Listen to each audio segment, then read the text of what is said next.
गुरु जी का खालसा, वाहे गुरु जी की फतेह। संगत जी, मैं छत्तीसगढ़ राज्य, जिला रायगढ़, पिंड पूंची पथरा बीडियो बाड़ी से जरनैल कौर खालसा बोल रही हूँ। संगत जी, पिछले कुछ महीनों से मैंने बीडियो बाड़ी में गुरुद्वारे के निर्माण में आने वाली रुकावटों और संघर्ष के बारे में यूट्यूब के माध्यम से आप तक संदेश पहुँचाने की कोशिश की है। मुझे बहुत सारी संगत के कॉल्स आए, मैसेजेस आए। उन्होंने मुझे सलाह दी कि मैं इसे पूरी तरह से विस्तार से बताऊं, क्योंकि मैंने जो बताया है वो बहुत ही शॉर्ट में है। ये संघर्ष 1996 में शुरू हुआ था और अब इसे 29 साल पूरे हो चुके हैं। 29 साल में बीती हुई हर बात को 5 या 10 मिनट में बताना संभव नहीं है। इसलिए मैंने सोचा कि मैं छोटे छोटे हिस्सों में इस पूरे संघर्ष को बताने की कोशिश करती हूँ। मुझे बहुत सारे लोगों ने सलाह दी थी कि मैं इसके बारे में लिखूं, परंतु मैं लिखना नहीं चाहती थी, क्योंकि इस संघर्ष में कुछ तथ्य ऐसे हैं जो मेरी अपनी निजी ज़िंदगी पर बहुत गहरे घाव हैं। मैं उन्हें लोगों के सामने लाना नहीं चाहती थी, लेकिन अब हालात बदल चुके हैं। मुझे लगता है कि मुझे सब कुछ खुलकर लोगों के सामने लाना चाहिए। पहले मैं सोचा करती थी कि लोग क्या कहेंगे, लेकिन अब मैं सोचती हूँ कि लोग जो भी सोचें, मुझे इस बात की तसल्ली होनी चाहिए कि मैं अपनी ज़िंदगी में जो करना चाहती थी वो मैंने किया। संगत जी, सन 1996 में तमनार ब्लॉक है, वो बहुत ही पिछड़ा हुआ इलाका था। लोगों का खान पान, रहन सहन, पहनावा ओढ़ावा, लोगों के घर, यहाँ शिक्षा की सुविधाएं, स्वास्थ्य की सुविधाएं, रोजगार की सुविधाएं, सभी मामलों में तमनार बहुत ही पिछड़ा हुआ था। इस पिछड़ेपन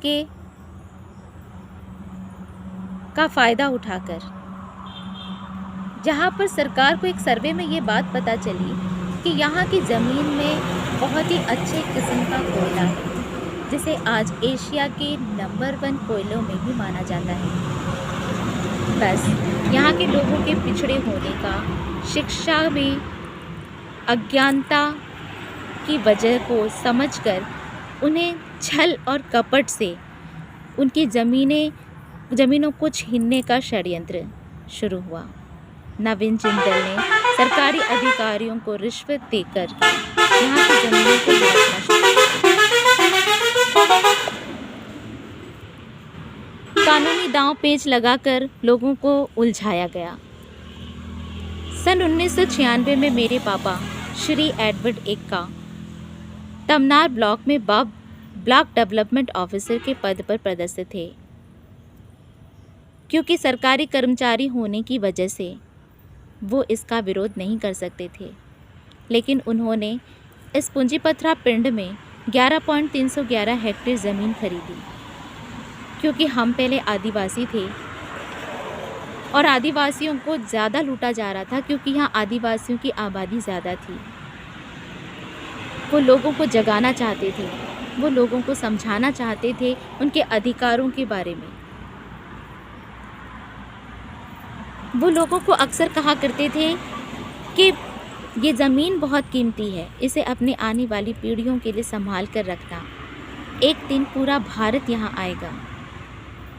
वो मुझसे, मम्मी से और भैया से कहा करते थे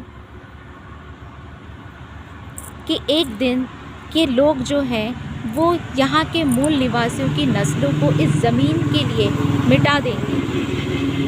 तुम लोग इस संघर्ष को भी ख़त्म नहीं करना, इस संघर्ष को कभी रुकने मत देना, ये ज़मीन कभी छोड़कर मत जाना।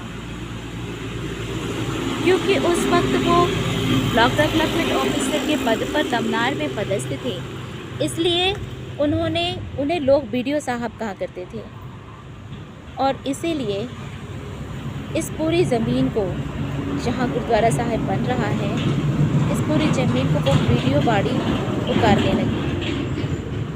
और इसीलिए आज भी इसे बीडियो बाड़ी ही कहा जाता है। संगत जी, अगले वीडियो में मैं यही बताने की कोशिश करूँगी कि इस संघर्ष में आगे किस किस तरीके से क्या क्या हुआ, सारा पिंड पूंजी पथरा तुमिडी किस तरीके से बर्बाद हुआ, तमनार ब्लॉक किस तरीके से बर्बाद हुआ, मैं सारी बातें सामने लाऊंगी क्योंकि इन बातों का सामने आना बहुत ज़रूरी है। आने वाली पीढ़ियों को कोई रास्ता दिखाना बहुत ज़रूरी है। मैं जहाँ गेट पर बैठी हूँ, ये गुरुद्वारे की बाउंड्री वॉल बनी हुई है, ये गेट लगा हुआ है जहाँ हम बच्चों को गुरुमुखी की शिक्षा देते हैं, नृत्य की शिक्षा देते हैं, लोगों को समझाते हैं। कई महिलाओं को, जवानों को लड़ने के लिए, उन्हें संघर्ष के लिए तैयार करती हूँ मैं, जिसे हम मीरी पीरी गुरु घर के नाम से बोलते हैं। ये जो सामने सड़क दिख रही है, ये नेशनल हाईवे NH 49 है। मैं गुरु प्यारों को, सभी को बहुत प्यार से यहाँ आमंत्रित करती हूँ कि आप आइए हमारे साथ गुरुद्वारे में। यहाँ गुरुद्वारे के निर्माण में हमें उत्साहित दीजिए, हमारे पास आकर लंगर प्रसाद छकिए, चाय पीजिए, कुछ बातें कीजिए, गुरुओं की, शहीदों की यहाँ लोगों को बताइए। इतनी विनती है जी। वाहिगुरु जी का खालसा, वाहिगुरु जी की फतेह।